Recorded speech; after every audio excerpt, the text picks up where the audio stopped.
Live from the 607, it's the Ocho Duro Parlay Hour, where we're talking everything going on in the world of sports.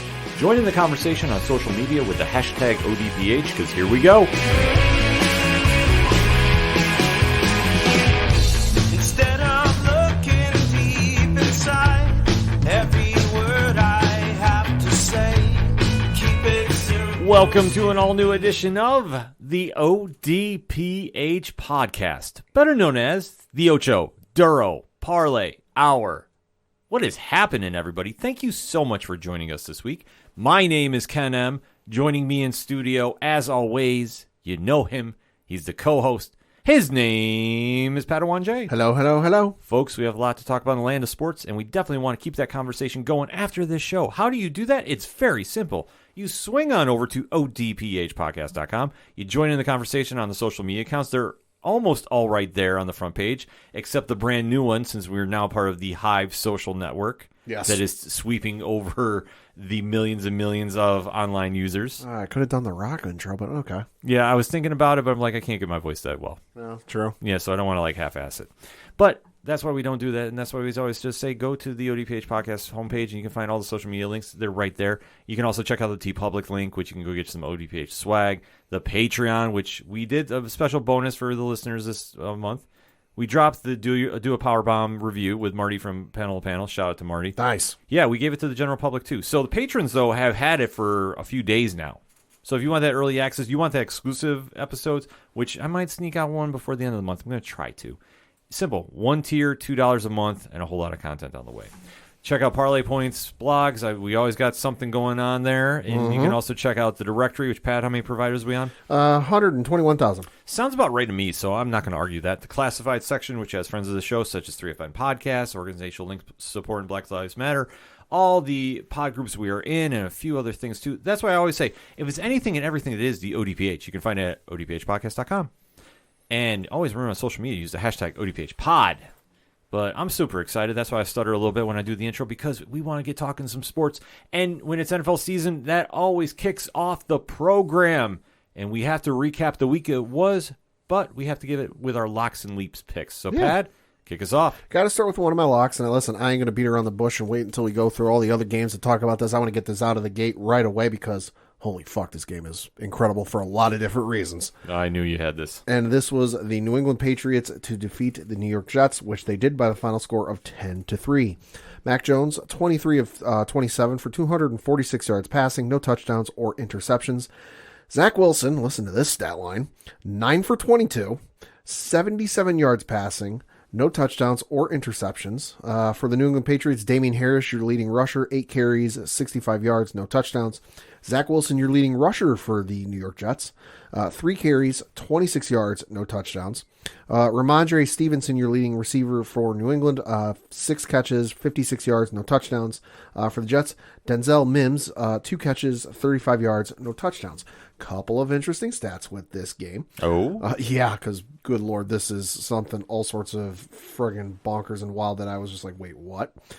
So for the second half, the New York Jets had 2 total yards of offense. Oh, jeez. In the entire second half. 2? 2. And they had negative 21 passing yards in the second half. Good God, man. Yeah. How do you expect to win games that way? I have no idea. Well, first and foremost, we know this is the divisional rival game. So we knew both teams were going to step it up. And obviously, with how well the AFC East is playing as a whole, like we forget about this. We oftentimes focus on the Bills and occasionally Miami. Yeah. And the Jets have snuck in there here and there. Yeah. But the Patriots have been hanging on ever so surely. And if the playoffs were going to happen today, all 4 teams would be in the playoffs. This is true. So this was a very big game. However, though, this goes to show a very big, glaring spotlight that the Jets can't escape from. Zach Wilson is not the guy. Nope. I'm sorry. He's not. Nope. You can only produce under 100 yards passing Yeah. at the NFL pro level. Yeah. And I'm sorry, this is not the defense of old from Belichick. No, God, no. This is a defense that can get exposed a lot. I'm just being honest. Say Stephon Gilmore ain't in that backfield. You know, Aqib Talib, for a couple of years he was in New England, ain't in that backfield. And by backfield, I mean the secondary. Mm-hmm. You know, Darrelle Revis, for like the 1 or 2 seasons he was up in New England, ain't in that secondary. Right. Like, our secondary's good, but it's not got the elite defensive player of the year shutdown guys we've had in the past. Exactly. This team can get points put on them. Yeah. So the fact that the Jets, who defeated the Bills and everybody thought everything was turning around for them, only could get 3 points on the Patriots and was shut down the entire second half. Like, that was an embarrassing stat. Oh, yeah. Proves that they're not there yet, and Zach is not the guy. No, he's clearly not the guy. I'm starting to think the head coach, Robert Salah, might not be the guy. Just because this, for as much shit as he talked, for these, now I want to say 4 New England games they played each other, they've gotten hosed each and every one of those times. Mm-hmm. You had the one game, I believe it was last year at the start of the year, where I was genuinely nervous because you had Mac, he was a rookie quarterback, and the new head coach, and what are we going to get? And then Zach Wilson went and threw like 5 interceptions or something ridiculous like that. So I'm thinking the head coach might not be the guy. The quarterback, Zach Wilson, is clearly not the guy, because I know they brought this up on one of the ESPN shows this morning, how a lot of these young quarterbacks, they're not fully developed yet, but they have flashes of brilliance. I mean, you look at what Justin Fields is doing right now. You look at what Jalen Hurts is doing down in Philly. Even Trevor Lawrence is showing some glimpses of he's got some moxie there. He needs a little polishing around the edges. He's a little rough, but he's got some potential. What the fuck is Zach Wilson in the 2-3 years he's been in the NFL shown you? And especially you look at a quarterback in the NFL, they're the leader in that locker room, no matter how many years of experience are on the bio. Mm-hmm. 1 year, 2 year, 3 years, 15, 20, I don't care what it is. They are the locker room leader. They're the guys that, take the arrows for the team when things go bad. Case in point, look at Josh Allen in the last week against the Minnesota Vikings. There were a lot of issues that went wrong with that game, and there are a lot of fingers that could have gotten pointed in any number of directions for those Buffalo Bills. No, Josh Allen stood there post-game and said, hey, it's on me. Mm-hmm. You look at Drew Brees, Peyton Manning, Aaron Rodgers, Patrick Mahomes, Ben Roethlisberger, Tom Brady. All of those guys over the years, when things go wrong, say, hey, it's on me. I should have played better. Absolutely. So when Josh Allen got asked by a reporter during the post-game press conference, hey, do you think you let the team down? And he went, no. You mean Zach Wilson? Yeah, I mean Zach Wilson. Yeah, just to clarify. So Zach Wilson got asked during the post-game press conference, oh, do you think you let the defense down with your play? No. Are you fucking kidding me? Yes, you did. You had negative 21 passing yards. Exactly. The fact that you put on this abysmal performance, you have to own it. And the fact that he's not doing this and just dodging that bullet, so to speak, is really telling. Because the one thing that we have to remember is it's New York media. Mm-hmm. So I can understand the head coach trying to talk that talk. I can understand it. I'm not saying I agree with it. But I can understand because you want to get those headlines. It's New York City. Obviously, the biggest media market in the world. They're going to be having a magnifying glass on you. You really got to step up and show up. You don't have the talent here to do this. I think for everybody that thought that Zach Wilson would finally turn the corner and give the Jets something, it's an empty pocket. Mm-hmm. There's nothing. I'm sorry, this kid is not the real deal. No. Sure, he was flashy in college, but where did he play? Brigham Young. Brigham Young. Who is not really, in my opinion, faced a lot of competition out there. No, they're, for their conference or their level of play, they're probably decent. But they're decent. But in terms of putting them up against, an Oklahoma, a Texas, a Michigan, a powerhouse school, they're going to get fucking hosed. Yeah, I'm sorry. The kid can put up stats all day when he's in college. But you have to take a look at it when he's really faced adversity from a team that can really put pressure on him. This is a prime example with him being in over his head, in my opinion. I don't see anything that this kid did right in this game that if I'm a Jets fan, I feel comfortable moving forward. You have a very solid defense. I will give them that. Sure. And I said this too, when the Bills were going to be facing them, the Jets defense will hit them hard. Mm-hmm. So I know that they showed up. Oh, yeah. But if you're holding the Patriots to 3, and Mac had a day too. Sure. 246 in the air is nothing to sneeze at. Pretty decent, especially given the year he's having. Exactly. It's a very fair game for him. The Jets kept him in check, till literally the last play of the game. Yeah, 25 seconds left. You punt the ball, Patriots catch it, and then run it back for a touchdown, which was the first punt return for a touchdown in the NFL this year, if I'm not mistaken. And that left the game with like 6 or 9 seconds left. Right. But the thing that's more telling before that is I was watching the game with Rich from 3FN. Yep. And it looked like the Jets were lost in that final minute before they had a kick. Right. And they were very unsure. They're almost like running the clock out trying to get to overtime.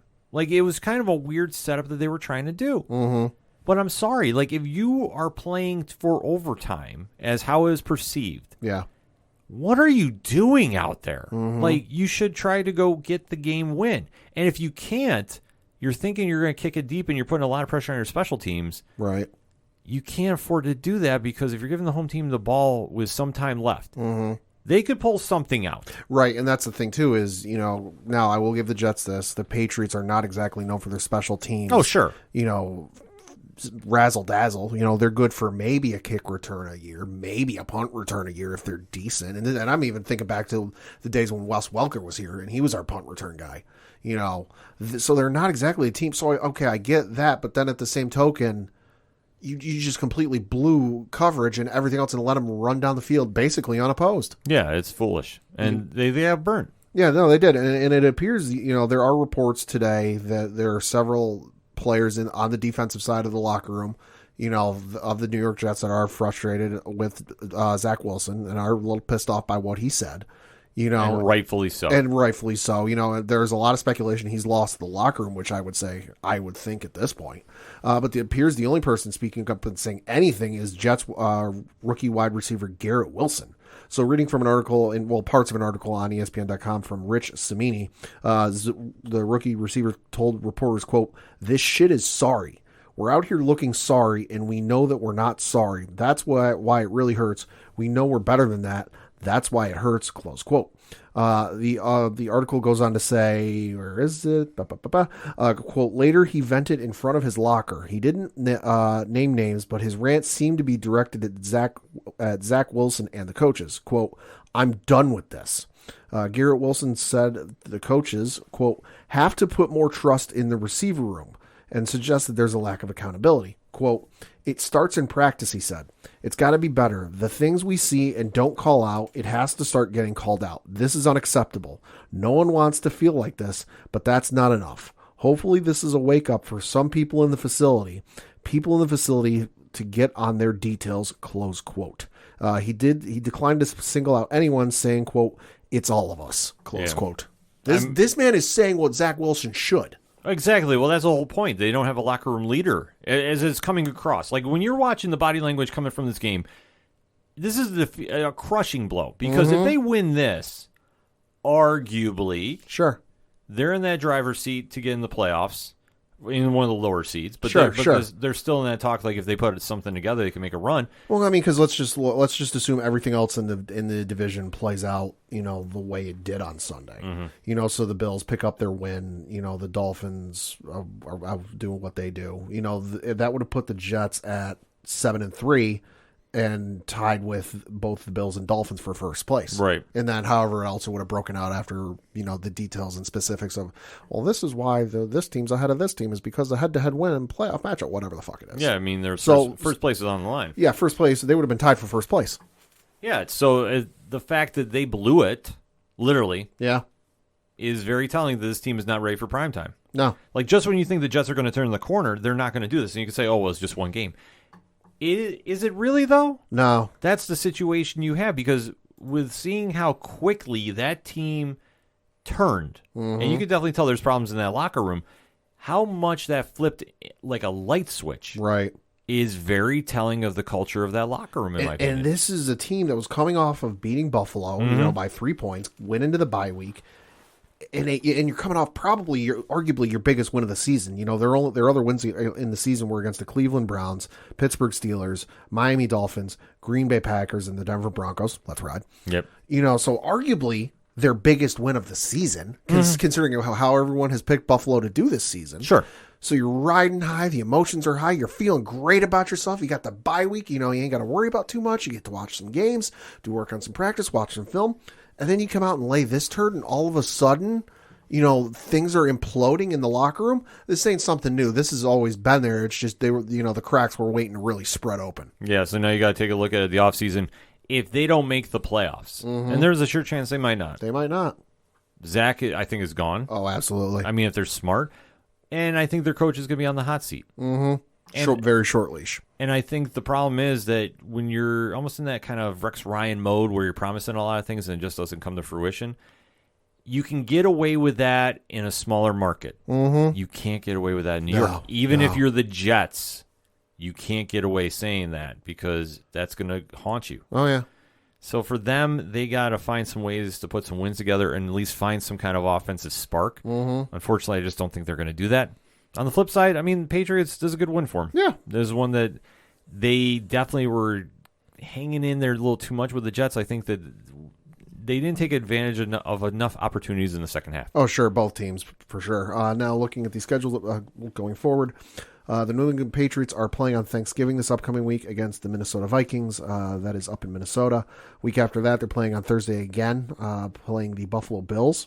After that, on Week 14, they're on Monday Night Football playing the Arizona Cardinals. And then on Week 15, they have 4 primetime games in a row here because Week 15, they are on Sunday Night Football playing the Las Vegas Raiders. That could be subject to change, though. Could be. Because with just how bad the Raiders are, not taking a shot at the Pats. Could be. So, I mean, anything's possible there. And I mean, the Jets, well... this upcoming Sunday, they have got the Chicago Bears. Then they've got the Minnesota Vikings. That's on the road. Week 14, they are up in Buffalo playing the Bills. And then week 15, they are at home playing the Detroit Lions. So, if they go 2-2, I think that'll be an overall win. Mm-hmm. I could see them going 1-3 in that stretch. Yeah, son tells me Buffalo's going to want to get a little bit of revenge back for that game earlier this year. Oh, absolutely. Chicago, with the way Fields is playing, I can see Chicago winning that game. Minnesota should beat them. Should is the key word. Should beat them. Buffalo should beat them. But again, divisional game, you never know. Mm-hmm. And then Detroit, they should beat. But then again, this is the Jets. Yeah, so the Jets give you absolutely no faith to back them whatsoever. Good win for the Pats. Yeah. Next up was one of my leaps, and I chose the Chicago Bears to defeat the Atlanta Falcons, which did not happen because the Atlanta Falcons defeated the Chicago Bears by the final score of 27-24. Marcus Mariota, 13 of 20 for 131 yards passing, 1 touchdown, no interceptions.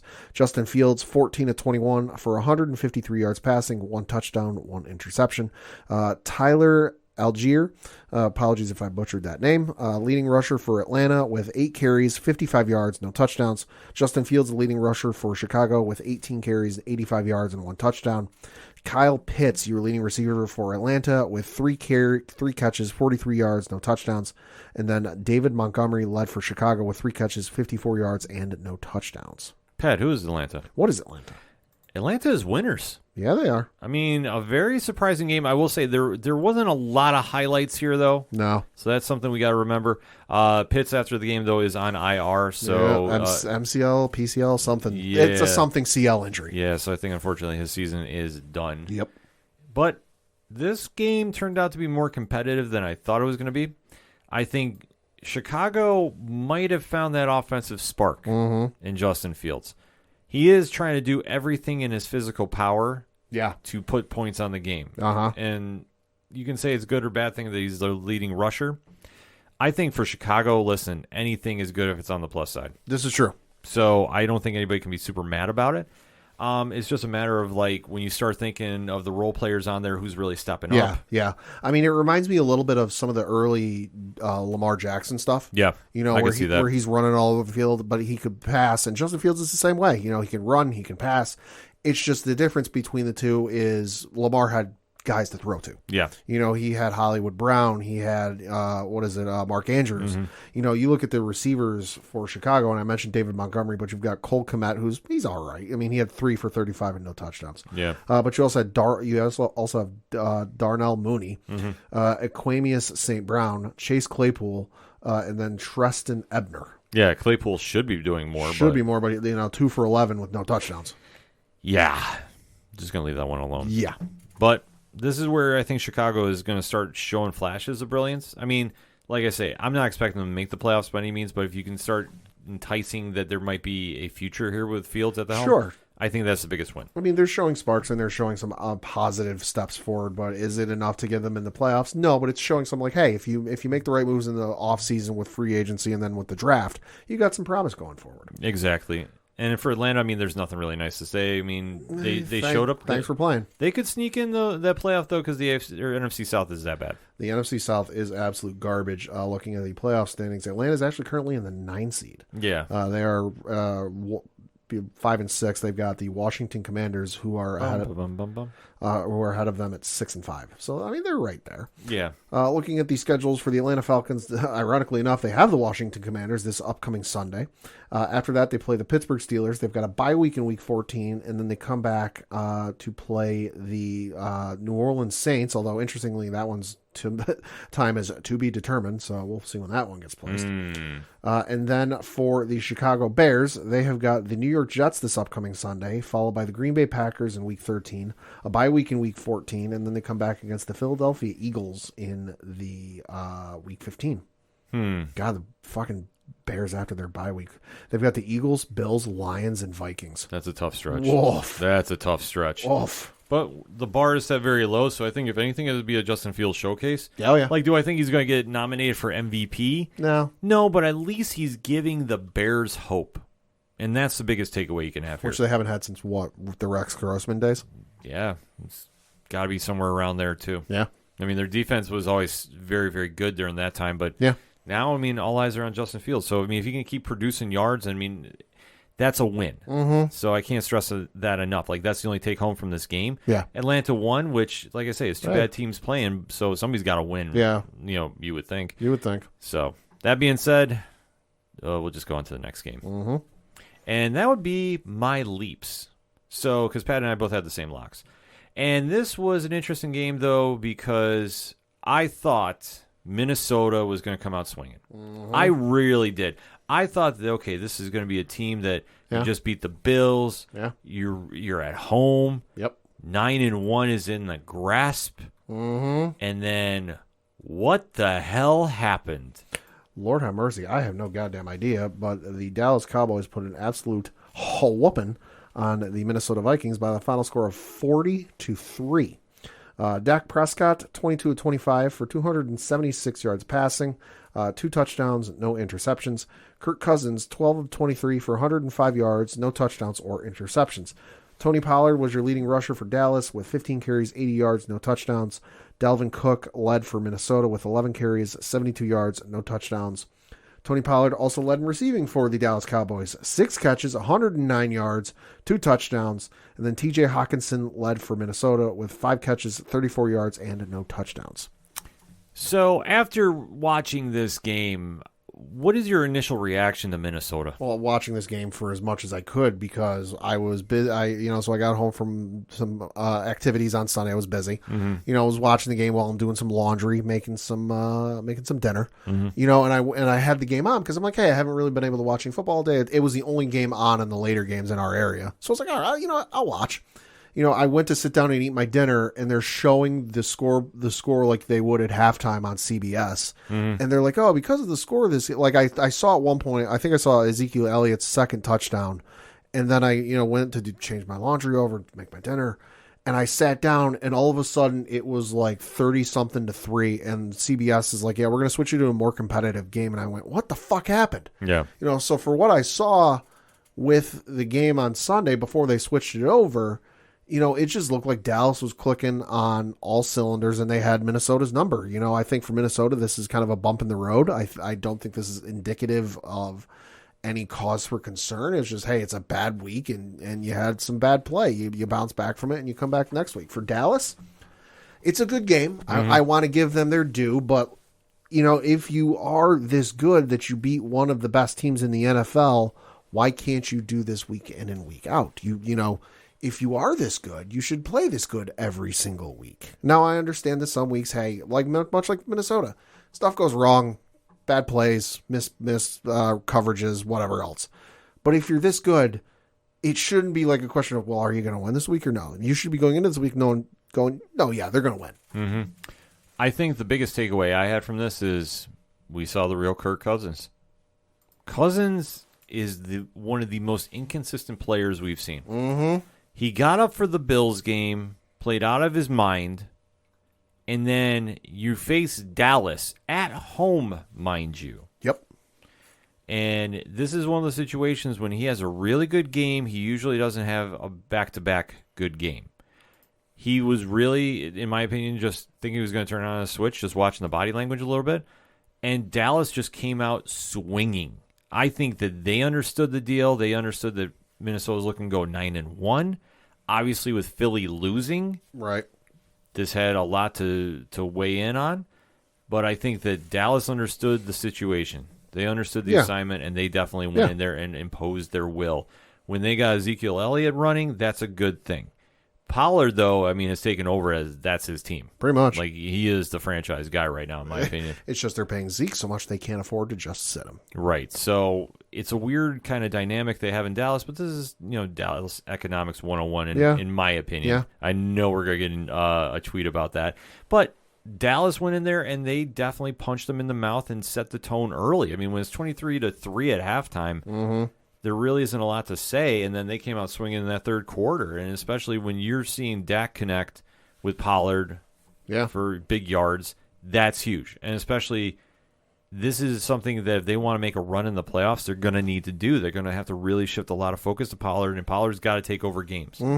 This is a great example of what they can do because Minnesota is a playoff team, but ultimately, it lives and dies on Kirk Cousins.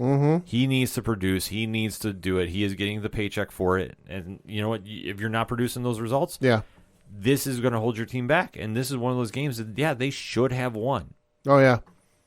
But he could not get the ball going. Right. Dalvin Cook, I mean, when you slow him down and keeping him under 100 yards, I consider slowing him down. Oh, yeah. You're going to shut this team down. Yeah. You're going to beat them. And this is what happens because Cousins is not going to win in a shootout. Oh, God, no. It's just not going to happen. God, no. Sure, did he get lucky against the Bills? Yeah, but I think that had to do more Josh Allen pressing himself than anything. Could be. And I don't think it's a true testament of Cousins being an elite quarterback. I can't say that. He's good in spaces, but not overall. Yeah.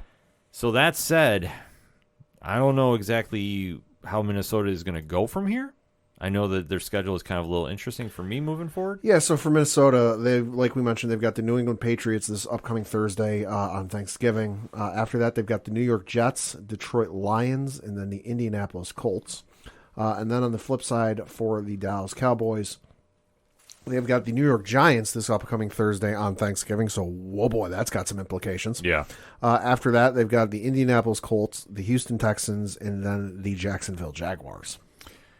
So Dallas could sneak in there and make some noise, depending on how Philly plays out. Yeah.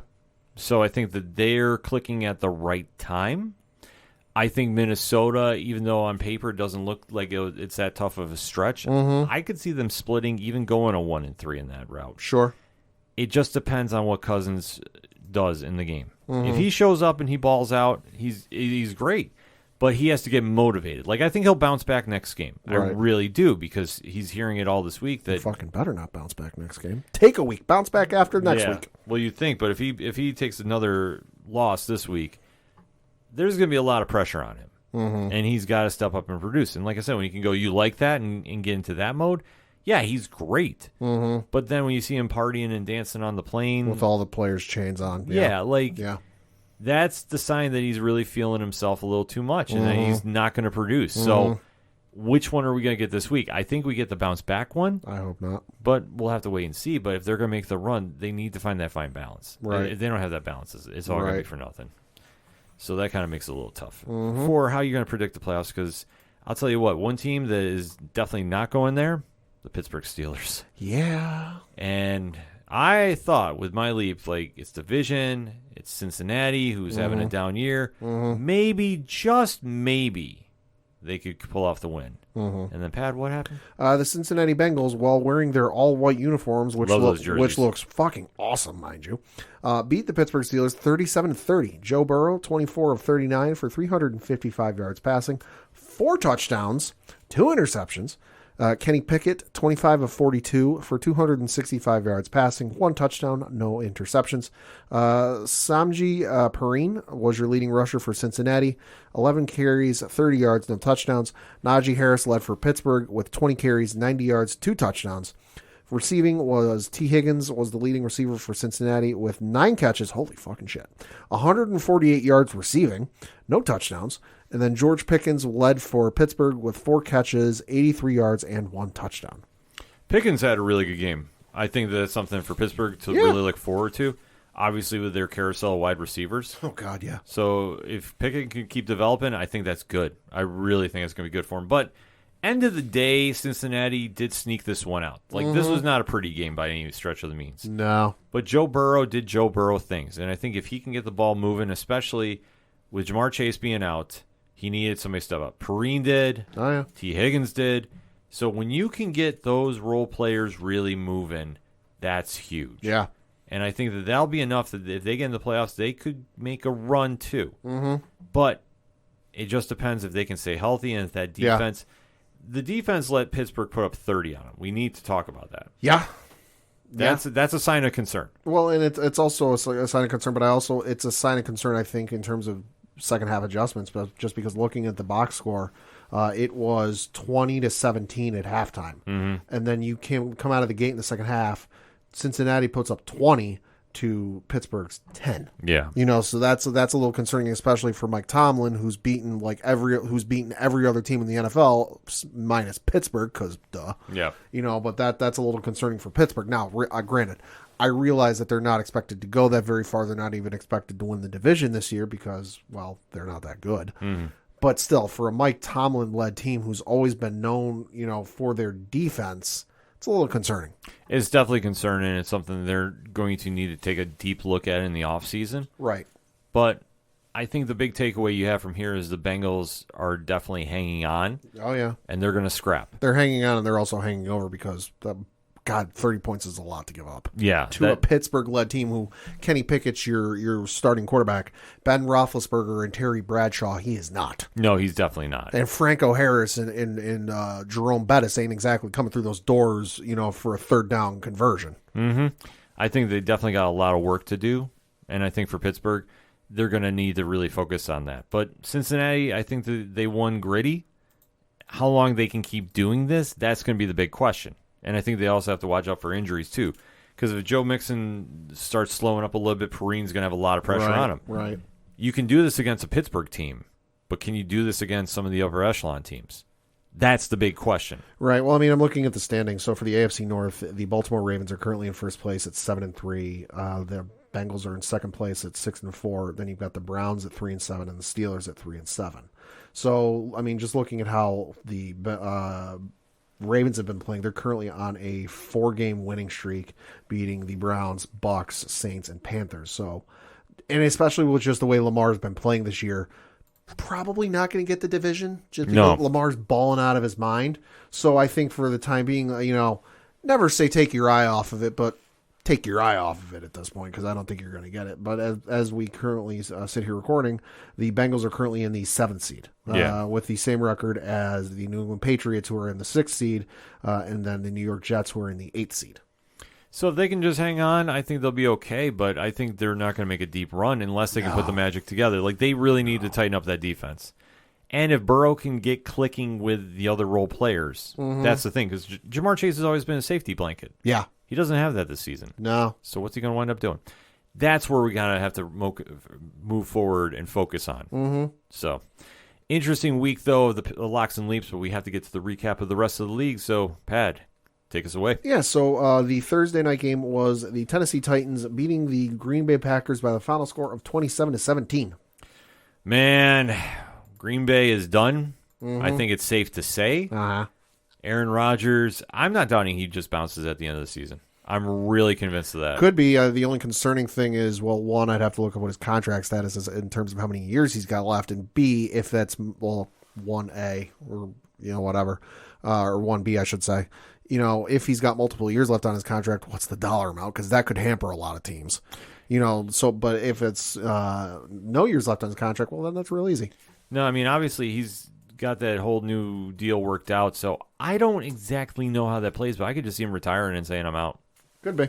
That's where I fully see him doing it. I think they'll work out a settlement, and he's just going to ride off, and it'll be Jordan Love's time. That would be a little scary for Packer fans, though. Oh, God. Lord have mercy. Folks, he's got years left on his deal. He is currently in the first year of a 3-year, $150.8 million contract. And so he doesn't become a unrestricted free agent until 2025. Yeah. Whoa. That's why I said I could see him retiring. Yikes. I could really see that because he looks just checked out. No matter what is going on, he just looks checked out. Good win for the Titans, though. Still not really sold on them for a future moving forward, but still a solid win for them nevertheless. The Buffalo Bills beat the Cleveland Browns by the final score of 31-23 in Detroit because Mother Nature decided to park her ass over Buffalo and dump 77 inches of snow over their football field. Yes, folks, the height of the snow was that to equivalent of their quarterback Josh Allen. Yes, it's fucking ridiculous. It's insane. If you can find the pictures online, definitely check them out. Yeah. Good win for the Bills, albeit, though, Cleveland did scrap with them. That's one thing we need to take away. The second half problems did show up again. Right. But I will say this. I think there was an altercation on the sidelines that is going very unnoticed. Ooh, really? That this is a catalyst. They did show at the end of the second quarter. Okay. Stephon Diggs blew up at Sean McDermott. Oh. And he had to, they were hugging and they were talking, but it was heated, though. Sure. And Diggs was venting the frustration. Sure. Because at the point of the game there, he really was not getting the ball. Right. So after that altercation, they went to halftime. Right. Josh came out and was like Josh of earlier in the season. Okay. Very poised. Not rushing anything, letting the defense dictate what he was going to do. They looked like a day and night offense. And I know they got Singletary moving with the ball. James Cook had a great game, too. I was surprised they stopped running him as much as they did. Right. But the Bills' offense looked very, very solid. Right. The thing that got scary for me, though, is in the second half, that defense, I'm not going to say gassed out, but I think they were relying too much on Poyer. I'll say they just looking at the box score alone because I wasn't able to watch the game. It does seem the Bills' defense was running on fumes because this, and I can see with the whole Stephon Diggs thing. I can see the frustration just because at halftime this was 13-10 in favor of Buffalo, and we got to know this is a Cleveland Browns team who yes does have Kareem Hunt and yes does have Nick Chubb as one of their running backs, and yes they do have Amari Cooper and Donovan Peoples-Jones as some of their receivers, and David Njoku, another one of their receivers. But this is also an offense that is currently, until a couple of weeks, led by Jacoby Brissett, which as much as I love as I have for the guy, because, hey, he was a former Patriot, not exactly striking fear in me if I'm going up against him in Madden this week. So, and especially the defense. Yes, they do have Jadeveon Clowney on that defense, and they do have some decent guys on defense. That defense ain't exactly scaring me. This ain't exactly, the Baltimore Ravens of like the early to mid 2000s, where I'm like, holy fuck, we got to go against we got to go against Ray Lewis and Ed Reed and Terrell Suggs and those guys, so you should be beating them. But then to your point with the Bills defense, I mean, just looking at the box score again. So like we mentioned, it's 13-10 at halftime. The Bills gave up no points in the third quarter. The Browns gave up 9. But then in the fourth quarter, Cleveland scored 13 points to Buffalo's 9. Yeah, and they would have scored again, too, if it wasn't for the onside kick that they botched. That's the one takeaway that we have to have. As a Bills fan, you will always hear on here, I'm a very realistic Bills fan. This is true. I'm probably one of the few that get on this podcast, they get on a podcast and actually give it to you like this. Their defense was very, very weak in the secondary and late in the fourth quarter.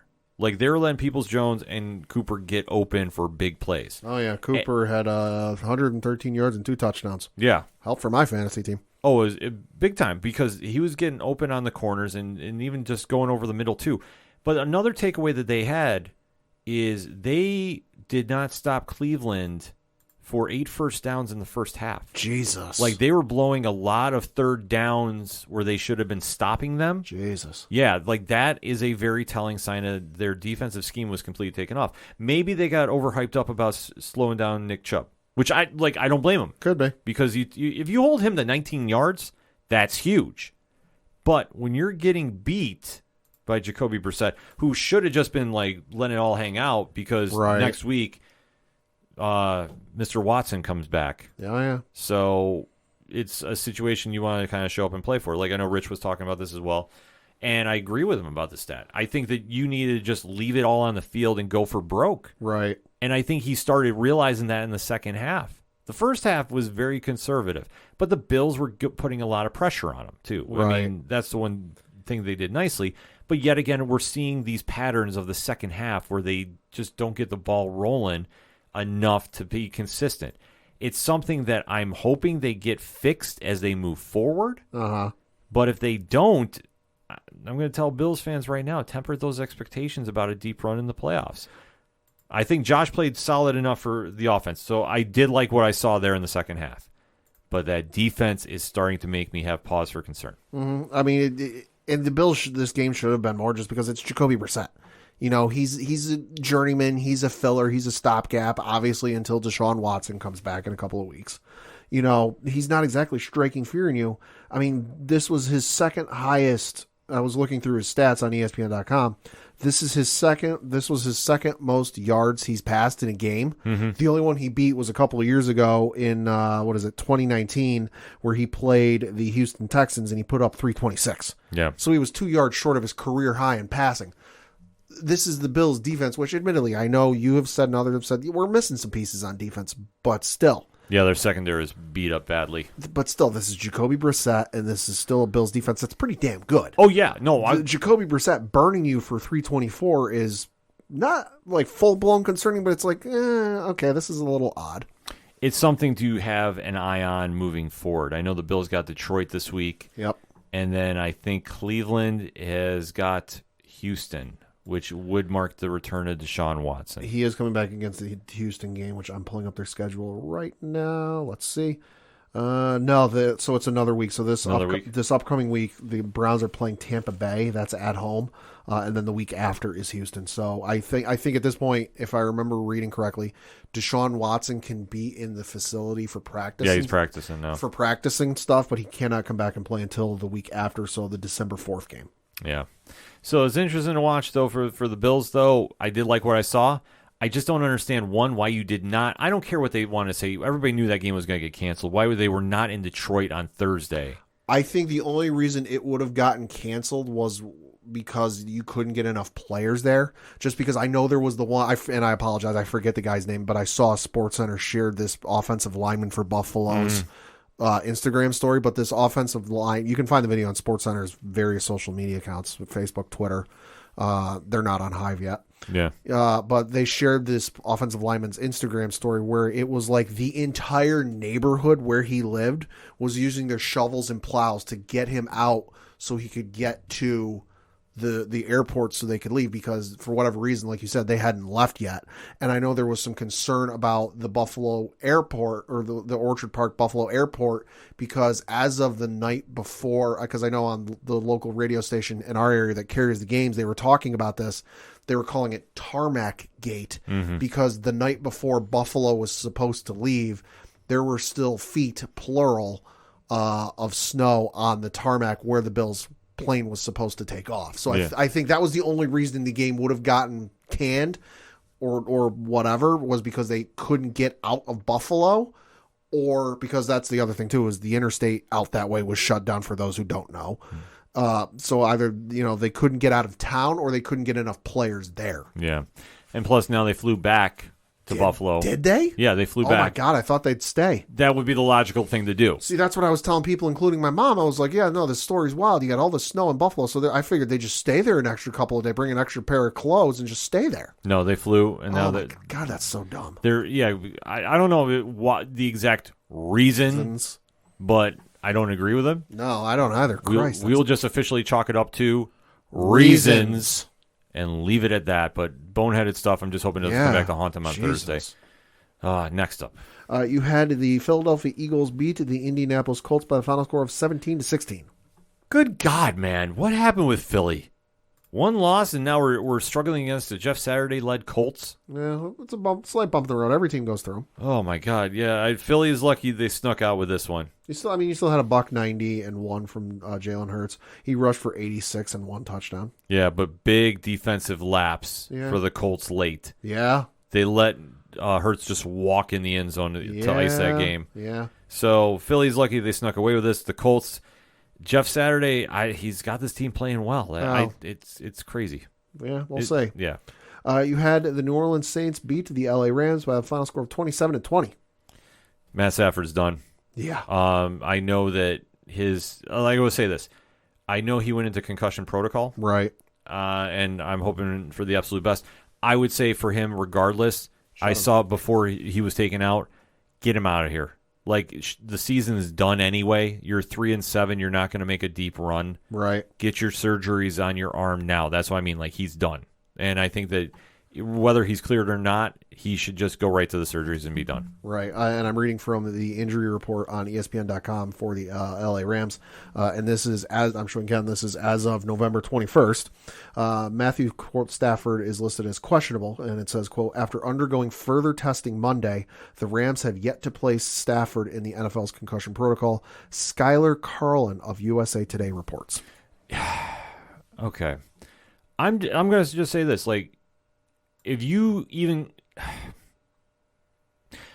I'm hoping this doesn't turn out to be like another Tua situation, in my opinion. Oh, my God. If it turns out to be another Tua situation, there's going to be literal hell to pay. Absolutely. Like, I'm sorry. There's no reason. Like, he took a bad hit. He should be sitting out. Uh-huh. And then, like I say, if he just says, okay, my season's done, and then wants to go get surgery after that, if he's healthy enough to do it, that's where I'm trying to go with all this. Mm-hmm. That's the route he should go. But if he does go that route, it's not looking good for the Rams quarterback-wise because their second-string quarterback, John Wolford, is listed as out, which would leave the ball up to their third-string quarterback, who is a second-year player out of Virginia by the name of Bryce Perkins. For his career stats, he's played in 2 games. He's 6 of 11 and 61 passing yards with no touchdowns or interceptions. He played a little bit last in this game, too. He wasn't the worst. I will say that. Sure. But I think in the Rams situation, your season's done. Oh, it is. Like, just listen, get your guys healthy for next year and come back strong. Like, that's what you should do. Mm-hmm. This isn't anything great to write home about, except player close to my heart won the game, and that's Andy Dalton. This is true. You know, the man who has a key to Buffalo. Yes, he does. He's welcome in Bills Mafia anytime he wants to come through. So, good win for the Saints. You had the Detroit Lions beat the New York Giants by the final score of 31-18. Whoa, Giants fans, talk to me. What happened? What happened? Oh my gosh. This is a bad loss. Yeah, it is. And I think the Super Bowl talk for the Giants, we need to pump the brakes. Cancel your hotel reservations. Good Lord. Reschedule your flights. I'm not saying you can't go to wherever the hell the Super Bowl is this year, but reschedule for a different day. Exactly. This was bad. This is a very bad loss, especially at home. The Giants got punched in the mouth and did not recover. Mm-hmm. When you go scoreless for the second and third quarters and you give up a combined 21 points, that's rough. Yeah, although, hey, shout out Detroit on a nice little 3-game winning streak. 2 of those 3 games against divisional opponents. See, I will be happy if this means Campbell keeps his job. Because I think he's got, awesome. He's got this team going in the right direction, but they are the kings of bad luck. Like, literally, if they could close 3 games earlier in the season, we're talking a whole different story with this squad. But they find ways to choke and lose. That's their problem. However, though, they got out to that big lead. They never let up. And Jared Goff played a really solid game. He managed it very well. And you saw Jamal Williams have a day. Yeah, 17 carries, 64 yards, 3 touchdowns. The one time I sit him on my fantasy team. Oh, you hate to see it. Came back to haunt me. Well, I hate to see it. I went with the hot hand in Carolina. And okay. It wound up burning me there. Okay. So, but, you know, it is what it is. But for the Giants, though, it's troublesome. Mm-hmm. That's why I said it's cause for concern. Yeah. So this is a situation they're going to need to bounce back and quick. They've got a very tough game against Dallas on Thanksgiving Day. Yeah. I don't know how that's going to work for Detroit. You got to face Buffalo. We don't know how that's going to go. That could be a shootout. Yeah, that could be. Legitimately, we could be talking about like a 38-41 game. And hey, shout out to both the Bills and the Lions social media teams. Yes. For the back and forth they were having, and not in any like mean ways, just the back and forth they were having this week, on social media with the Bills having to go play in the Lions stadium, and the Lions tweeted, hey, important numbers are by the phone. Make sure you lock up when you're done and don't break the tables. Yeah. To which the Bills tweeted out a photo of a Microsoft Paint edited photo of the Lions field where they put the Bills logo and then the Bills names in the end zone. And they said, hey, at Lions, hope you don't mind, but we did some redecorating. # Bills Mafia with a winking emoji, to which the Lions said, as long as it's fixed by Thursday. Yeah. Love the back and forth between those two teams. Yeah, I absolutely love that. I mean, they took advantage of the situation and had some fun with it, so I can't be mad about that. And speaking of the Carolina Panthers, we don't even need to discuss this. 13-3. 13-3. Awful game. Baltimore won. Uh-huh. Foreman, who has been the hot running back that I was alluding to. Yeah. 24 yards. Oh. Yeah, this was a bad one. Baker Mayfield, 196 yards passing, but 2 interceptions. Yeah. Lamar Jackson, though, 209 in the air, 1 interception, and not bad. Just, not a good game. Nothing really to write home about. Yeah. Bad win, I guess, for Baltimore. Yeah. Especially at home to a Carolina team that, quite frankly, sucks. Awful. Yeah. Next up. You had the Washington Commanders beat the Houston Texans 23-10. Oh, you want to talk ugly games? Yeah. Do we even want to go over this? I'll just read some of it. They've 23-10. Tyler Heineke, 191 yards passing, no touchdowns, interceptions. Davis Mills, 169, 2 interceptions. Antonio Gibson, 72 rushing yards. Davis Mills, 10 rushing yards. Logan Thomas, although not to be confused with the offensive lineman, Logan Thomas, 65 yards receiving. Brandon Cooks showing flashes of brilliance past, 70 yards receiving. So, ugly game, but hey, somebody had to win it. Yeah, exactly. Like, enough said. Mm-hmm. You had the Oakland Raiders, the Las Vegas Raiders. They played like Oakland in this one. They did. Beat the Denver Broncos 22-16 in overtime. Devontae Adams with the walk-off touchdown in the bye-bye. Yeah, this was a good win for the Raiders, one they desperately needed. Denver, let's ride. Yeah. Let's ride off into the sunset because this was an ugly game for those guys, especially they just released Melvin Gordon today as we're reading. So nothing to write home about for them. I mean, it's a division game, so obviously if you're a fan of both teams, you're going to get up for this. But this is a solid win for the Raiders. Derek Carr, how come you can't play like this each week? That would be the question I would have because apparently he needs to cry more often. Listen, if he's got to do it because he finally realized I have Devontae Adams on my team, and that's the only person I should be throwing to. Because he's playmaking. He's doing the work that needs to be done. It's nothing against Mac Hollins, and obviously they've been hit with the injury bug all through the season. Yeah. But if you give the ball to Adams, you give the ball to Josh Jacobs, good things happen. So that's all you need to do. And Denver is not good. No. So you don't even need to worry about them as all. But the fact this win is overtime, I mean, just goes the Raiders are not as good as they should be. Well, it's also a divisional game. For as bad as a team is, you could have a team that is like winless. Yes. And take a team that's in its division who's near perfect and take them into overtime. Yeah. So good win for the Raiders. I was happy to see that. Yeah. And Denver, well, thanks for showing up. Well, and hey, Derek Carr, if your motivating factor is tears coming out of your eyes, is crying, I got some recommendations for you. Land Before Time. One, Littlefoot's mom dies. Mufasa dies in The Lion King. You can watch Lion King. Oh, man. Or if all else fails, the opening to Up. If you make it through hell, one of those without crying, you're not human. Wow. You just... If you need some motivation, there's some recommendations. Ice cold pad this week. Whoa. And then lastly, because we were recording on a Monday, so the Monday night game has not happened yet, you have the Kansas City Chiefs beat the LA Chargers by the final score of 30-27. Getting taken out in this game, McCole Hardman's TV, if you haven't seen the photo. Yeah, that was wild. What happened? I broke my TV. No, folks, I really broke my TV, and then he posted the photo. Yeah. Shit is smashed. This is the Chargers on the cusp of getting a W and finding a way to lose. This is why you never picked them for anything. No, I legitimately, they could be undefeated going into the Super Bowl, and I would go with the other team no matter what. This team is supposed to be much better than they are.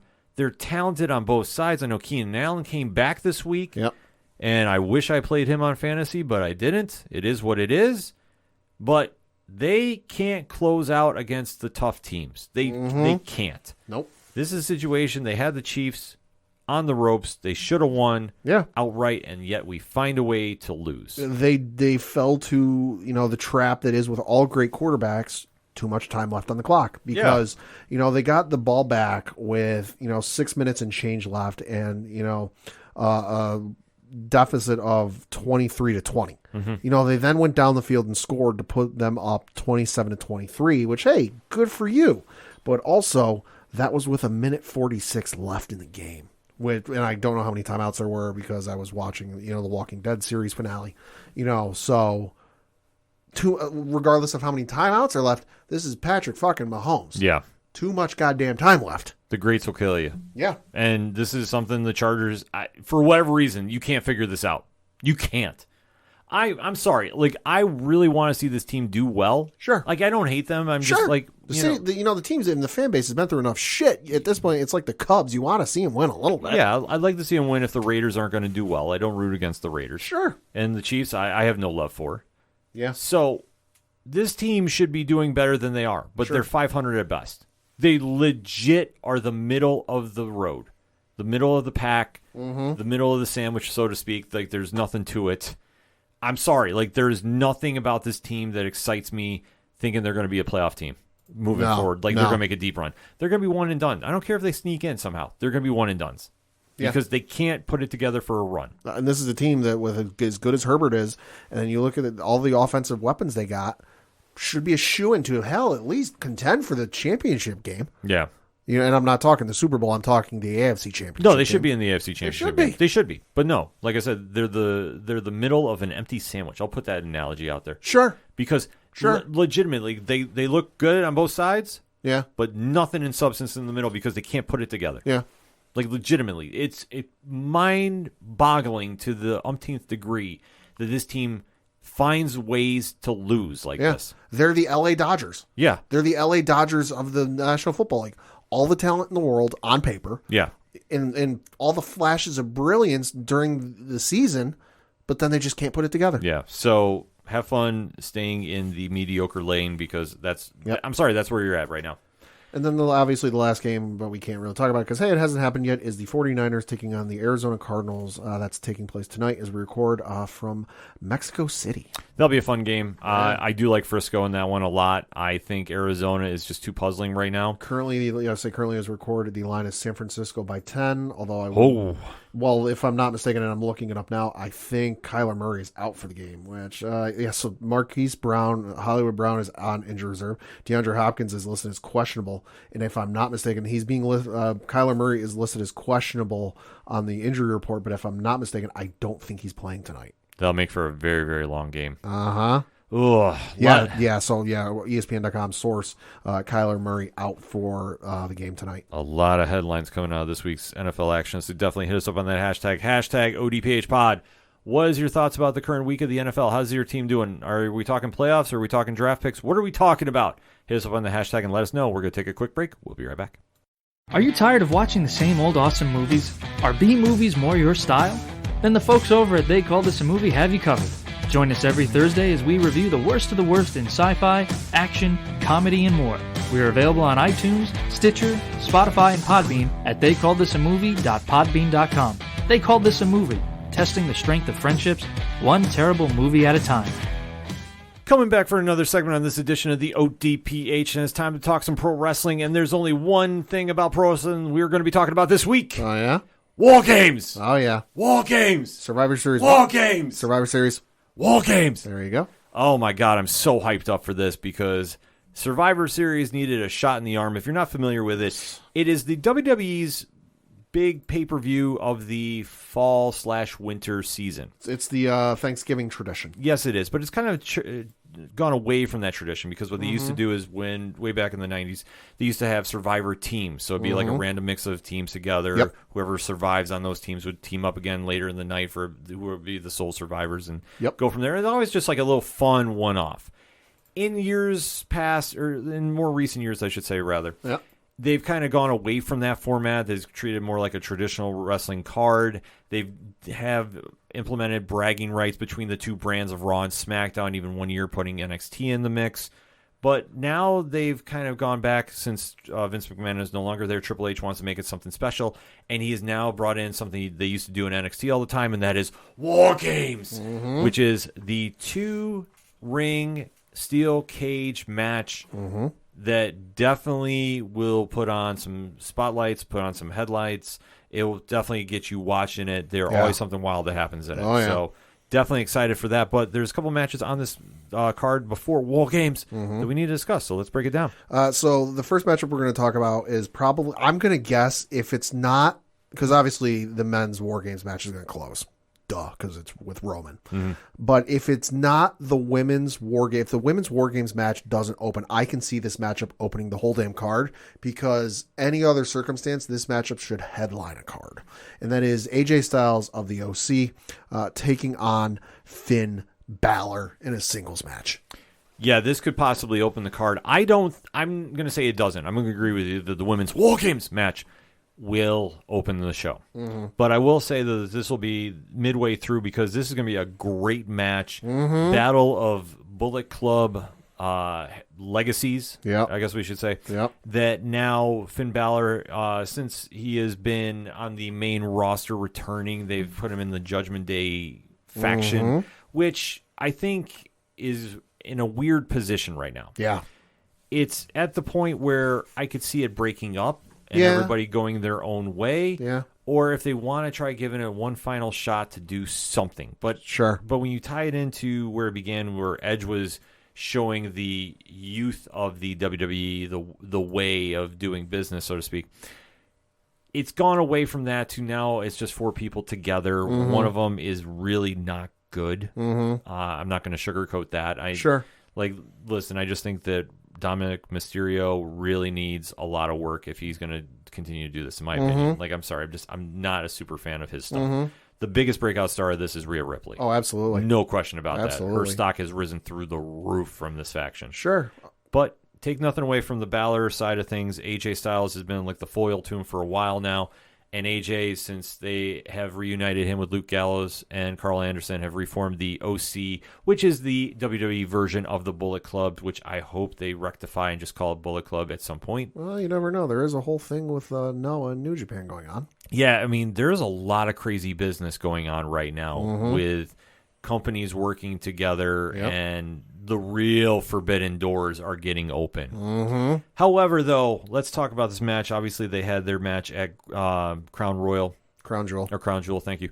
And it went the way expected. So this one is going to be a one-on-one contest. I really think it's going to be a fun match. I think it's going to be great. There's going to be a lot of shenanigans. Because you got to figure Gallows, Anderson, and Mia Yim, who's the new addition to the OC, are going to be ringside along with the rest of Judgment Day. So Priest, Dominic, and Rhea Ripley. So there's going to be a shitload of shenanigans.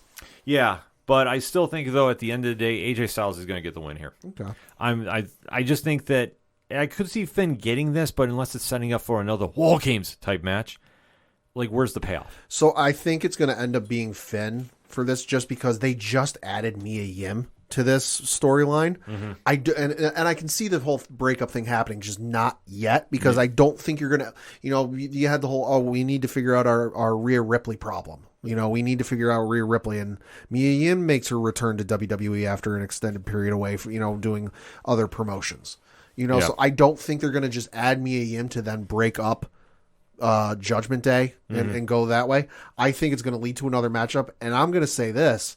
It's either going to lead to a mixed tag match with all participants involved, or and I'm just throwing this out there because I know Vince wasn't a fan of this, but I don't know Triple H's opinion on the matter, an actual intergender matchup. between the two factions, because we know Vince wasn't a fan of it. That's why we never saw it, and we never saw it under Triple H's run with NXT. But that's again with Vince at the helm of everything. Now that Triple H is the helm of everything, could it happen? Maybe. I don't know. It's a legit maybe. I don't think they're going to do it. I just think there's too much outside influence, albeit with advertisers and investors. Sure. So I'm going to say no for now, but I'm saying it could never be, say never. Could be that, or it could be a mixed tag match. I think you have a mixed tag better than I think something's going to happen, just because I don't think you add Mia Yim to then have a singles matchup between the two quote unquote leaders and then break one of the factions up. Yeah. I think the feud's going to get extended to whatever the next premium live event is down the road. Next matchup we're going to talk about is the female women's Wargames match, which you have team Damage Control, which is Bayley, Dakota Kai, Io Sky, along with Nikki Cross and Rhea Ripley, taking on the team of Team Face, I guess you could say. They don't really have a team name. Bianca. Team Bianca, which is Bianca Belair, Alexa Bliss, Asuka, Mia Yim, and a yet-to-be-determined final competitor.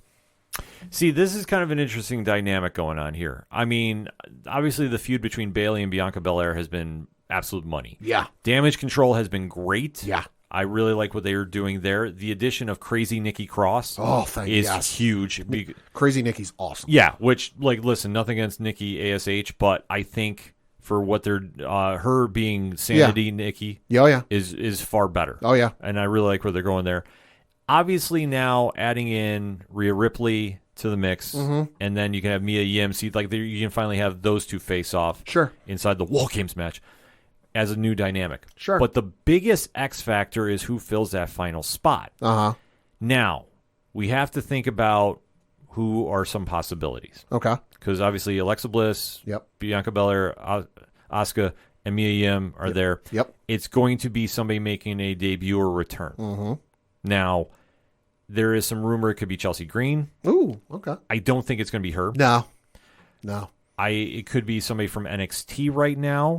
Yeah. But I don't think they would make a call up to like a Roxanne Perez. Right. Or I'm just trying to think who is a face down in NXT right now. Right. Maybe a Nikita Lyons, but I know she just started her feud with Zoe Stark, so I don't think they're going to bring her up. Yeah. So if I have to make a guess at who could be a possibility here, I'm going to go out on a limb. I'm not going to say Sasha or Naomi, even though I'd be super happy if it was either one. Oh, yeah. No. I will tell you right now, I'd mark out like a madman. Isn't Sasha from Boston? Or she's billed as from Boston? Yeah, so that'd blow the roof off the place. Well, I think, Sasha came back out. But I think ultimately Sasha comes back with Naomi. I think they will show up both at the same time. I'm going to go out on a limb. I'm going to say it's Tegan Nox. Okay. So obviously Dakota Kai's former partner. You can build up a little storyline there. I think they're going to sign her back. And I think that she'll be the mystery partner. Okay, I got to admit, I did not consider that. I like that idea. Just for difference sake and something different, I'm going to say it's all about her. Oh, Emma. She has returned. Admittedly, I don't think we've seen much of her since she's made her return. What better way to make an impact and show you are all about this and ready to show you are not the same person you were before? Going into Wargames. I'd love to see Emma do this. I know that they've been doing the whole pairing with her and Madcap Moss. Yeah. Which is what it is. Yeah. But like I said, that's just kind of been slowly starting. Sure. So you could definitely plug Emma in there. I think it'd be a great spotlight for her. Yeah. I'd be very happy seeing her for that. So, like I say, whoever is going to be that fifth member, I think is going to play a big factor. But as for the match itself, I'm going to say I think you got to give this one to Bayley. I'm thinking the same thing. Yeah, I think because obviously those keep the title hopes going too. Yep. Because I was going to say, or you know who it could be actually too. I don't know how Becky's doing. That's true. It could be That's Becky true. Lynch. It could be Becky. Yeah, because I'm just she's good enough to do some acting. She was on Young Rock a couple weeks ago as Cyndi Lauper. Yeah, I'm going to say Tegan, but I'm going to say as the leap, I'll say Becky. Put it to you this way: if it's Tegan Nox, Dakota's going to break that fucking arm. Yeah, just saying. And I'm here for this. Yes. I just want to see those two fight. That's what I'm saying. Not for any injuries to happen to Tegan. Yes. But in terms of who I think is going to win, the fans. Yes. Fans win. No, it's going to be a great match. Fans no matter win. who It's they going plug in to there. be awesome. The other match, and at this point, co-main, because there's only 4 matches announced for this card as we record. I would not be surprised if we see maybe another 1 or 2 announced before this coming Saturday, is a singles matchup for the WWE SmackDown Women's Championship, and that is Ronda Rousey defending her belt against Shotzi. This is going to be a good match. Yes. I am actually excited for it. I think, though, this might be a little predictable, though. Yeah. Because I don't see Ronda losing. I think the world is Shotzi. I think that I'm super happy she's getting pushed and she's going to get a title shot here. Mm-hmm. I think this will be a great match. I really do think they're going to do some really fun stuff in this one. But I think this is Ronda all day. Yeah. And I think that they're going to build Ronda up a little bit now, where she's the unstoppable force, because I think that you might have a return of like a Charlotte. If Has been a while. if Charlotte's not in War Games, because we have to remember too. Admittedly, didn't think of that one. Yeah, I don't think they would, because No. I think they want to build her and Ronda together. So I think that's the match they want to do. Yeah. But I could be wrong. But I'm going to say Ronda goes over no matter what here. Yeah, nothing against Shotzi. She's a great competitor, but she's just getting fed to Ronda because, hey, it's an in-between story time. Yeah. So I definitely think they're going to go that route. I think they will throw in another mid-card title match, whether it's U.S. Yeah. or it's going to be the Intercontinental title. I'm gonna. I could see it being U.S. Rollins coming up being like, I'm bored. I don't want to sit in catering all night. Open challenge. Yeah, I could see. I could see him doing that. I could see him doing something fun like that. Because spoiler alert, Seth Rollins is not on this card, and you know what? That would make a lot of sense, especially considering this year does mark the 10th anniversary of Roman, Seth, and then Dean Ambrose, now Jon Moxley, debuting on the main roster. Yeah. I could see it happening. I know there's no chance, but you imagine it was Jon Moxley walks out. Jesus Christ, the internet would literally break. I know. That might be the straw that breaks Twitter's back. Twitter might actually break if that happens. No, but I'm going to say Seth Open Challenge. I think they'll get at it. I could see it. And then the main event, because, hey, it's involving Roman Reigns, is the men's War Games match. Which is the bloodline in Roman Reigns, Solo Sikoa, Sami Zayn, and the Usos, and Jimmy and Jey Uso taking on the Brawling Brutes, that being Sheamus, Ridge Holland, and Butch, Drew McIntyre, and there was the final spot we were wondering about. Who's it going to go to? Let's talk about this. Who's it going to go to? There were rumors and even reports put out that the final man of Team Brawling Brutes, I guess you could call him, was going to be Kevin Owens. Mm-hmm. But then the proverbial wrench got thrown into things at the house show a couple of weeks ago, where reportedly Kevin Owens came down and tweaked his knee, and reports were that it was an MCL strain, which if you did a quick Google search, unless you're a doctor with medical experience, told you 6-week recovery at the least, which I'm no mathematician, statistician. I looked at the calendar and that would take him out of War Games. That would take him out of War Games, but hey, could still do something on the mic, could still keep him there. So a lot of speculation and put out by who's it going to be, because the report came out from the Sean Ross Sapps and what have you, the other wrestling report, the Dave Meltzers and company, that like, hey, yeah, Kevin Owens was slated to be the final participant in the War Games matchup, but who knows now? So we get to Friday and you have the SmackDown the Fox World Cup thing going on SmackDown, because here in the United States, the Fox broadcasting company does own the broadcasting rights to the World Cup. So they're doing a little bit of synergy between that and SmackDown. You had a matchup going on between Sami Zayn and Ridge Holland. Ridge Holland picking up the victory. So, conveniently enough, the two factions for War Games are out there, minus Roman. So you have if you haven't seen the video, it's an awesome video from the broadcast where Roman comes out and starts laying out everybody. Although I got to say, Roman sauntering out slowly to his theme song, looking badass with Paul Heyman holding the belts. All the while, the Bloodline's getting their asses kicked. Yeah. No, it's absolutely perfect. I mean, what they do there. So Roman comes out, Superman punch, spear, and all this, and then he's wrecking house. And just like it looks like they're ready to stand tall, whose music hits? Kevin Owens. Yeah. He's ready to go. He's good to go, and he is your final participant in the War Games matchup. Yeah, so the big swerve came out. So all the early reports of Kevin Owens being out for a while appeared to be inaccurate, or whatever the case is. Greatly exaggerated. I think that's probably the nicest way to put it. So we do have KO being in the match, which I think everybody was very excited for. Yeah. And as long as everything stays on course with that, I think that's going to be a big thing, obviously, moving forward. This match is going to be excellent. Oh, yeah, it is. And I think that One team that is going to be very, very undervalued in this is the Brawling Brutes. Yeah. Pete Dunne has been in a War Games before, so he knows what he's doing there. Sheamus is very solid there. And I would say Ridge Holland will be solid there as well, too. Yeah. I mean, Ridge is going to be kind of the X factor because I don't think he's ever been in something like this. No, I don't think so. Not to my knowledge. No, but I think everybody else there will definitely pick up the slack. This is going to tell the storyline, and it's going to definitely move everything forward because ultimately we're going to get to Kevin Owens and Sami Zayn taking on the Usos for the belts. Yeah, oh yeah. That is going to happen. That's going yeah. to be Mania. You can't tell me otherwise. And I think this is a nice thing to get Roman over if Roman does go there. I know that there's a lot of different storylines they could go instead. But I think this will set up for Roman and his next challenger, which I don't know if they're going to set up him and Drew. I think they're going to go him and Sheamus. I could see Sheamus. Yeah, which I think would make a lot more sense. So that could be your Royal Rumble opponent. Sheamus and Roman have a lot of history at Survivor Series. Yes, they do. Case in point, Money in the Bank. Mm-hmm. Hello? So this could be some fun storytelling that's going to happen It's on going to be here. a great card. Yeah, it's going to be a great card. So I definitely going to say Bloodline wins.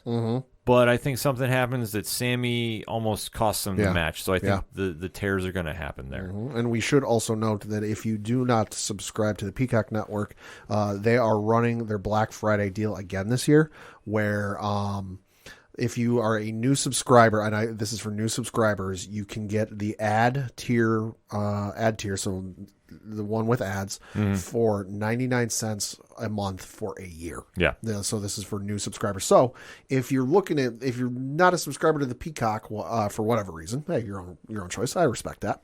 You can get the Peacock if you are a new subscriber for 99 cents a month for a year. So you can literally get this pay-per-view for 99 cents. Yes. Which is a steal. Take advantage of it, folks. It's going to be definitely one to watch. They could add some more matches to it. I think they're going to. I'm not doubting Bray Wyatt and LA Knight get something going here too. Could be. I don't know if that's going to be too soon, but I'm definitely here for it if they want to go there. Like I said, I think one of the mid-card titles is going to get defended. Probably. And it's going to be it's just going to be a great night of wrestling. So you definitely want to make sure you check it out and definitely hit us up on the hashtag ODPH pod. What is your thoughts about Survivor Series War Games?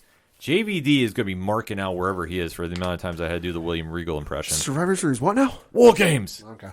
So we definitely have got some great matches going on. Who you think's winning and who you think's walking out with some belts, maybe perhaps? Is anybody calling Shotzi in the upset? Let's talk about it, shall we? We're gonna take a quick break. We'll be right back.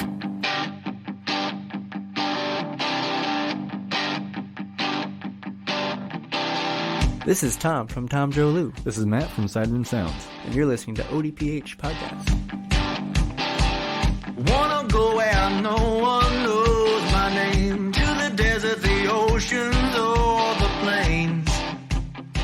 'Cause I wanna... Coming back for the final segment on this edition of the ODPH podcast. Pad, what you got? Got a couple things to talk about. The first of which is obviously the local minute. And we actually got to look at the standings because, hey, normally by this point, the hockey team is so far out of first place, it ain't even worth mentioning. But, hey, they're actually still in it. So looking at the Federal Hockey the Federal Prospects Hockey League standings for the Empire Division.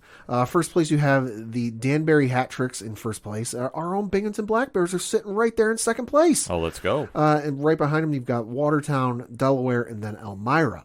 Looking at the schedule from this past week, they had two games, the first of which was on Friday against the Delaware Thunder. That was on the road. They won that game by the final score of 3-1. Came back home Saturday night to play the Delaware Thunder again. They won that game by the final score of 5-1. Looking ahead at their schedule this upcoming week, they've got one home game, that is this coming Wednesday, 6 o'clock p.m. Eastern Time. They're playing the Danbury Hat Tricks. And then Friday and Saturday, they are on the road to play the Port Huron Prowlers. The Friday game is at 7:05 p.m. Eastern, and then the Saturday game is at 6:05 p.m. Eastern. Don't worry, though, you ain't got long to wait for the return home because they're back home for two more home games the following week. So for more tickets, information, and all that good stuff, BinghamtonBlackBears.com. And then we got to talk some soccer. Yes, it's World Cup time. Or as the rest of the world calls it, football. Because the World Cup is kicked off over in Qatar, the wonderful, progressive, forward-leaning country that is Qatar. And if you can't tell my sarcasm by that statement, look up some of the stuff they've done online. That's all I'm going to say. Looking at some of the groups, though, you've got... Whoa, my screen just jumped there. You've got in Group A, the Netherlands, Ecuador, Senegal, and Qatar. Group B, you've got England, Wales, the United States, and Iran. Group C, you've got Argentina, Mexico, Poland, and Saudi Arabia. Group D, you've got Australia, Denmark, France, and Tunisia. Group E is Costa Rica, Germany, Japan, and Spain. Group F is Belgium, Canada, Croatia, and Morocco. Group G is Brazil, Cameroon, Serbia, and Switzerland. And then Group H is Ghana, South Korea, Portugal, and Uruguay. So the games have already kicked off. You had the host team in the wonderful progressive city that is, country that is Qatar, take on Ecuador, where for the first time, if I read the stat right, for the first time in World Cup history, the host team went scoreless in their first game, losing to Ecuador by the final score of 2-0. Oh, wow. That was on Sunday. The games today, as we record, were England defeated Iran by the final score of 6-2. Netherlands beat Senegal by the final score of 2-0, and then the United States tied with Wales in a score of 1-1. The United States scored fairly early through in the 36th minute, but Wales came back on a penalty kick in the 82nd minute to tie it up. So yeah, not as bad as a loss, but hey, a tie doesn't help matters. Looking ahead to the games, so for Tuesday you've got Argentina taking on Saudi Arabia, Denmark taking on Tunisia, Mexico taking on Poland, and France taking on Australia. On Wednesday, you've got Morocco taking on Croatia, Germany taking on Japan, Spain taking on Costa Rica, and then Belgium taking on Canada. For Thursday, you've got Switzerland taking on Cameroon, Uruguay taking on South Korea, Portugal taking on Ghana, and Brazil taking on Serbia. For Friday, you've got Wales taking on Iran, Qatar taking on Senegal, the Netherlands taking on Ecuador, and in a rematch of the United States Revolution, you've got England taking on the United States. Hey, now. Kicked your ass once, we'll do it again, god damn it. Although, thank you for all the help you've given us over the years. Yes, true. But still, kicked your ass. You've got, you don't talk about the War of 1812 in this country. Just saying. You've got, on Saturday, Tunisia taking on Australia, Poland taking on Saudi Arabia, France taking on Denmark, and then Argentina taking on Mexico. And then Sunday, you've got Japan taking on Costa Rica, Belgium taking on Morocco, Croatia taking on Canada, and Spain taking on Germany. And then lastly, on Monday, you've got Cameroon taking on Serbia, South Korea taking on Ghana, Brazil taking on Switzerland, and then Portugal taking on Uruguay. All these games, or most of these games in the United States, will be on Fox. Check your local listings for what time they start. Overseas, Google. Yes. So it's always a fun time watching the World Cup. I will say, we don't follow soccer that much. I follow it a little bit. I'm getting into it. Right, you're getting more into it than I am. So it is a very cool thing to see. World Cup is cool, though. Yeah, World Cup, I will say I get up for. So that's one I'm definitely going to be paying attention to as we're going on here. So you probably see us tweet out some stuff going on for it. But obviously, it's a very cool atmosphere to watch. It's something that I didn't appreciate when I was younger. Sure. But the more as I've gone older and I've gone out to establishments, sure, you see how many people get up for the game. Oh yeah, it's very infectious. Oh yeah. So definitely, I will say, go Team USA, and let's hope we pull out something. But tough break though. Given that tie's not as bad as a loss, but it don't help. Right. So mine, I have two. One, a little MMA news that came across the wire. Okay. Fedor Emelianenko. Oh Christ. Yes. This man's not dead yet. No, he's not. But we are going to be having his final MMA title fight. I'll believe it when I see it. Against Ryan Bader. Jesus Christ. What is this, 2003? I know. Well, it's Bellator. Oh, that explains it. So reading off the Brett Okamoto ESPN article, Fedor, one of the most iconic mixed martial artists of all time, will make the final walk of his career in 2023. Emelianenko, 46, is going to challenge Bellator MMA heavyweight champion Ryan Bader for the Bellator 290 February 4th. The event will take place inside the Kia Forum in Inglewood, California, and air on CBS. Really? Yes. Interesting. So that is kind of big because CBS has not done a MMA fight in quite some time. Yeah, it's been a while. I want to say since Strikeforce? At least. Yeah, and nothing huge. No, because I know Fedor was on one of those cards, and I honestly forget who he fought at that point. So obviously a legend in these sports, so it is kind of cool that he's getting a big profile send-off in this. And for the reason we're kind of ragging on him, well, folks, I'm looking at his record. In 47 professional matches, he has a record of 40 wins, 6 losses, 1 no contest. Yes, folks, he's 46 years old, you said? Mm-hmm. So he's fought more fights than he's been alive. Yeah. His last fight was on October 23rd of 2021, where he knocked out Timothy Johnson. That was at Bellator 269. His first ever professional fight, and mind you, this is his first professional fight. There's probably some amateur fights that could predate this. But his first fight was for a federation called Rings Russia in what was called Russia versus Bulgaria. God, that sounds weird. Yeah. Against a gentleman by the name of Martin Lazarov, where he picked up the submission win on a guillotine choke. Ready for the date? Where were you on the 21st of May, 2000? This man has been fighting for 22 years. Jeez. Yeah. It's insane. Mm-hmm. Obviously, his track record outside the UFC is very, very noteworthy. Obviously, his time in Pride is what really stands out. I know he dabbled, obviously, with Strikeforce, as we talked about. He was always the guy, though, the UFC could never pull in. Mm-hmm. And I know at one point, the fight was eventually him and Brock Lesnar when Brock was at the height of MMA. Yeah, and I think that's the one Dana White has gone on record. Like somebody asked him in like a Q&A or like a Reddit AMA or something like that, where it was like, oh, what's the one fight you genuinely regret you didn't get to make? And I think that's the one Dana said was Brock Fedor. Yeah, that would have been arguably the biggest fight in MMA history. No question about it. God, can you imagine the buy rates? Well, that's the thing. Fuck. Because if memory serves me right, and do not quote me, there's been so much rumors going on with this. Like the one that always kind of stood out is they were going to do this fight at Dallas Cowboy Stadium. Oh, okay. And it would have been the biggest grossing event, I think, for MMA in MMA history. And yeah, the buy rate would have been through the roof. Like if they could have actually pulled this off. I know Brock wanted to do it really bad. And this is the definition of reasons that it never got done. I wish I had a better explanation. I don't. So this is take this with a grain of salt. This is according to the Wikipedia page for Fedor Emelianenko. Under the section that says unsuccessful negotiations with the UFC, it says, quote, after the collapse of Affliction, UFC President Dana White tried repeatedly to sign Emelianenko to an exclusive UFC contract. White said of Emelianenko, quote, he has become my obsession. I want it worse than the fans want it. Close quote. Widely considered to be the best heavyweight MMA fighter at the time, Emelianenko would receive an immediate title shot against then-current UFC heavyweight champion Brock Lesnar, an event that White deemed huge. After reportedly offering Emelianenko a contract worth just under $2 million per fight, with incentives to make much more based on pay-per-view revenues for fights that he headlined, negotiations fell apart after Emelianenko's management team demanded a co-promotion with UFC and M1 Global, terms which White deemed unacceptable. In 2012, White tried to lure Emelianenko out of retirement after overwhelming fans demanded for a UFC bout between Emelianenko and Brock Lesnar. However, White stated that Emelianenko was firmly retired. That was in 2012, so 10 years later. Yeah, it's a weird thing with that history of Fedor in the UFC. I'd love to see a 30 for 30 on that. Oh, that'd be wild. I would love to see one because get fucking Daniel Cormier to narrate it. Oh my God, yeah. Like it's a story that needs to be told, and I would love to hear both sides of this, like tell it separately, and then we make the decision. Sure. Because there's so many moving parts. It's a lot of he said, she said. Yeah.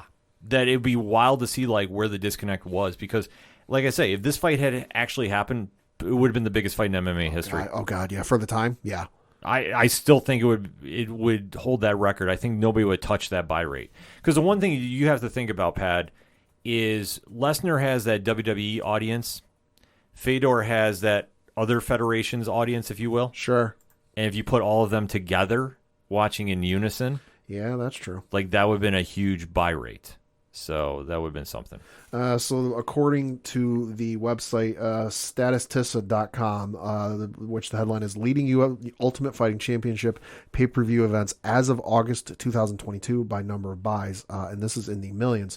So apparently the number one buy rate pay-per-view of all time was Khabib versus Conor McGregor at UFC 229. That was 2.4 million buys. I believe it. Number two is Diaz versus McGregor 2. That was at UFC 202, which was at 1.6 million buys.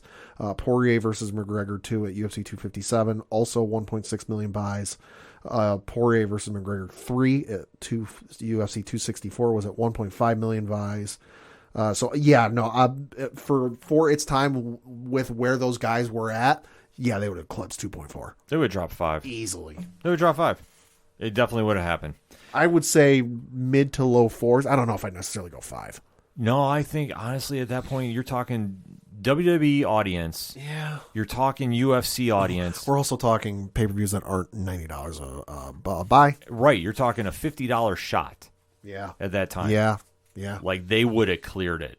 It would have been ridiculous. I didn't think so, but you know what? You're talking me into it. Yeah. No, I've always said they would have cleared 5. And nobody would ever come close. Conor would not. Conor Habib would have been the only thing close to it. Maybe Chael, Anderson Silva at the time, number 2. But other than that, no way. You have too many audiences that would have been watching in unison. Nobody would have came close. Nobody. No. And then I guess we'll kind of close to clarify something that was said last week, a little cryptic, I guess. So get your popcorn ready. Well, I would say get your popcorn ready for 607 TWS this week. Because I know we have a lot to say about it, but as of time being, you will not be hearing us cover All Elite Wrestling on this podcast. I had nothing to do with it. No, Pat had nothing to do with it. My views on AEW are known, but for once, my hands are clean on this one. Yeah, there is a situation going on, I guess is the easiest way to describe it, that has not been clarified. Nope. Or resolved yet. So as of right now, we're not going to be covering them on here. Mm-hmm. We still will be talking about them on 607 TWS. But if you're looking for that on Blogs Count Anywhere, or you're looking for that on the ODPH network, you're not going to find it. Mm-hmm. Until we get some resolution about something that transpired. It's a fluid situation that has been going on for 2 weeks now? 3 weeks? 2 weeks and change? 10 days. 10 days. So since Friday before last. So yeah, going on 2 weeks where, it was presented to us in a not so clear way. We reached out to the parties that be for clarification and some kind of, confirmation or just kind of like, all right, hey, is this what we think is going on? The parties that be have yet to respond to us in any way, shape, or form. And we've reached out, 3 times now? 4 times? 4 times. We've reached out to them via email 4 times and have yet to receive a response back from them. Radio silence. So hence the reason why we're not exactly to give firm answer on what is going on as well. We haven't been given one. Right. No, we were given a idea. Mm-hmm. We were given a prospect of what it could be, and we kind of connected the dots ourselves. Yeah, we connected the dots They ourselves. have yet to say anything, and while we'd like to just get some confirmation on, is this what's going on? Is this the reasoning? We've yet to get anything. Right. No, so we are kind of sitting here in the dark about it. Yep. So we're going to go dark about it. We're not going to be talking about them on here. If you want to hear us talk about that, 607 TWS. Or you can feel free to tweet them directly and get their opinion on the matter to be. Yep. I guess that's kind of the easiest way we can put it, very politically correct. Yeah. Because there's a lot of confusion going on. And I guess as far as we go here at the ODPH, if it's done, it's done. Mm-hmm. I'm not losing sleep about it. I'm not. Yeah. And like I said, I got nothing to do with this. No, Pat is completely clear on this one. We like I say, this week's 607 TWS, if you haven't listened before, might be the one episode you want to listen to. I'll say, if you're all familiar, there's the Jeremy Clarkson gif. Oh no. Anyway, Ken told me this news. That was my reaction. Oh no. Anyway. Yeah, that's kind of our reaction here, but another member of the team we are banking has got something to say about it. So we're just going to leave it at that. If you need to find out how to get to 607 TWS, use the ODPH directory. We have the link right there. It's like go to your favorite podcast platform and just go to the search function and type in 607. It should turn up right there. Yeah, but we will not be discussing All Elite Wrestling for further notice. And we're just going to leave it at that. And for more clarification, you know where to go for that. And that's how we're going to end things concerning them for right now. And as for this podcast, it's very simple. For anything and everything that is the ODPH, you can find it at odphpodcast.com. That's all for this week. So for the one and only Padawan J. Fuck the Astros. I'm your host, Ken M. Wherever you are in the world, have a happy Thanksgiving if this is the one podcast you're listening to. But if you're checking us out, we are coming back tomorrow for the entertainment edition. But in the meantime, listen, have a very safe and happy holiday with your loved ones and go enjoy life. Thank you as always for listening to the ODPH podcast, better known as the Ocho Duro Parlay Hour. We'll see you next time.